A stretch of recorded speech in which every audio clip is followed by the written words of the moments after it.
கேள்விப்பட்டிருப்பீங்கன்னு நினைக்கிறேன். எல்லா உயிரும் ஒரே மூச்சுல தான் ஆரம்பிக்குது. ஆனா நம்ம செங்கைகள் தான் நம்மளோட நிஜமான படத்தை வரையுது. பிறக்கும்போது எல்லா மனுஷனும் சமம். யாரும் பணக்காரனாவோ பேர் வாங்கினவங்களாவோ பிறக்கலாம். வெள்ளை காகிதம் மாதிரி தாவற்றும் எல்லாருடைய இதயமும் ஒரே நம்பிக்கையில துடிக்குது.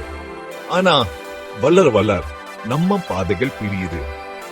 சிலர் கட்ட நினைக்கிறாங்க, சிலர் கத்துக் கொடுக்க, கனவு காண, வழி நடத்த, பின்பற்ற. நம்மள வித்தியாப்பட்டுறது நம்ம பிழைப்பு இல்ல, நம்ம வாழ்க்கை, நம்ம தேர்வுகள், நம்ம காட்டுற அன்புதான். பெருமை நம்ம ஆரம்பிச்ச இடத்துல இருந்து வர, நம்ம பின்னாடி விட்டுட்டு போற செயல்கள்ல இருந்து தான் வருது. ஞாபகம் வச்சுக்கோங்க, மரியாதை நம்ம ஆரம்பிச்ச இடத்துல இருந்து வர, நம்ம பயணத்தில என்ன பண்ணுங்கிறதுல இருந்து தான் வருது. இந்த உலகத்துல பிறக்கும்போது எல்லாரும் சமம். ஆனா நம்ம செயல்கள் தான் எல்லாத்தையும் மாத்திடுது.